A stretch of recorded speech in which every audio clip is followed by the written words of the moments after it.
Rejim pengganas Iran telah memasuki bulan April di bawah tekanan maksimum. Sekarang, pada 15 April 2026, apa yang dapat dilihat ialah sebuah sistem yang goyah dari dalam dan dikepung dari luar. Pemimpin pengawal revolusi Islam terus tumbang. Kepimpinan politik di Tehran menunjukkan tanda-tanda kelemahan yang jelas. Dan Amerika Syarikat mengekalkan tentera darat mereka dalam latihan berterusan dengan latihan yang menunjukkan kesiapsiagaan sebenar untuk peningkatan konflik yang lebih besar. Apa yang berlaku adalah sesuatu yang mudah, tetapi pada masa yang sama sangat serius.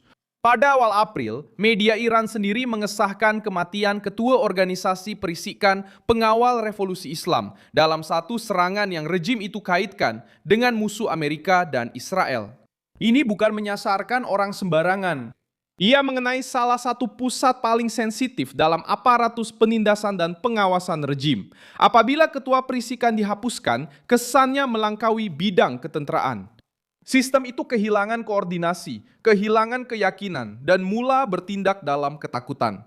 Pihak yang berada di tengah-tengah krisis ini ialah pengawal revolusi Islam, cabang paling keras dalam rejim Iran yang bertanggung jawab terhadap penindasan dalaman, perisikan, proyeksi ketenteraan, dan kawalan ke atas kawasan-kawasan sensitif negara.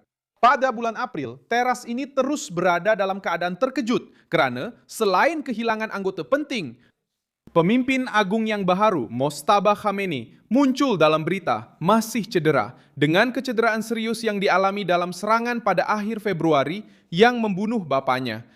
Reuters melaporkan pada 11 April bahawa beliau masih belum muncul di khalayak ramai dan pengawal revolusi Islam telah mula menguasai keputusan strategik sepanjang perang. Ini menunjukkan di mana kuasa sebenar berada hari ini, iaitu di tangan puak paling radikal dan paling ditakuti dalam rejim itu.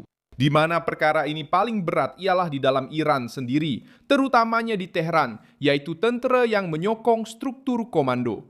Oleh kerana pemimpin baru masih lemah dan bersembunyi, gambaran yang disampaikan kepada sistem itu sendiri ialah rasa tidak aman. Dan kenapa ini penting? Kerana sebuah rejim yang bergantung kepada kekuatan, ketakutan dan propaganda tidak boleh kelihatan lemah. Apabila ketua-ketua mereka dibunuh dan pemimpin tertinggi mereka pun tidak mampu muncul, isyarat yang dihantar ke dalam sistem itu sangat memusnahkan. Pada masa yang sama, Amerika Syarikat tidak berdiam diri. Sementara Tehran cuba bertahan daripada kekacauan dalaman, tentera darat Amerika Syarikat terus menjalani latihan intensif pada bulan April ini. Pada 5 April, askar daripada Division Lintas Udara ke-101 menjalani latihan di Fort Polk. Pemasangan dan penggunaan sistem FX Atlas, sebuah drone berpanduan tepat yang direka untuk unit kecil menyerang atau memerhati sasaran dalam suasana pertempuran. Pada 9 April, division yang sama menjalani latihan bekalan semula melalui udara untuk pasukan di darat semasa latihan taktikal. Pada 12 April, tentera Brigade Sokongan telah menubuhkan kedudukan pertahanan dan menjalani latihan rawatan kecederaan dalam simulasi suasana peperangan. Ini menunjukkan bagaimana Amerika Syarikat sedang menyusun kedudukannya dengan persediaan yang praktikal, teknikal dan langsung untuk pertempuran moden. Ia bukan sekadar latihan terpencil, terdapat satu kerangka ketenteraan yang lebih besar sedang dibentuk. Pada 12 April, Reuters melaporkan bahawa Komando Pusat Amerika Syarikat mengumumkan permulaan sekatan terhadap trafik maritim yang berkaitan dengan pelabuhan-pelabuhan Iran bermula pada 13 April. Dan Komando Pusat sendiri menyatakan bahawa operasi Epic Fury telah dimulakan untuk membongkar aparatus keselamatan rejim Iran dengan memberi keutamaan kepada sasaran yang dianggap sebagai ancaman segera. Dengan kata lain, tentera yang sedang menjalani latihan itu bukan berlatih secara rutin. Mereka sedang berlatih dalam fasa tekanan sebenar terhadap rejim pengganas Iran. Apabila semuanya digabungkan, senarionya menjadi jelas. Di satu pihak, rakyat Iran yang terlibat dengan sistem itu sendiri sedang menghadapi akibat daripada keruntuhan struktur perintah dengan pemimpin-pemimpin terbunuh, pusat risikan diserang, dan kepimpinan politik di peringkat atasan cedera serta semakin lemah.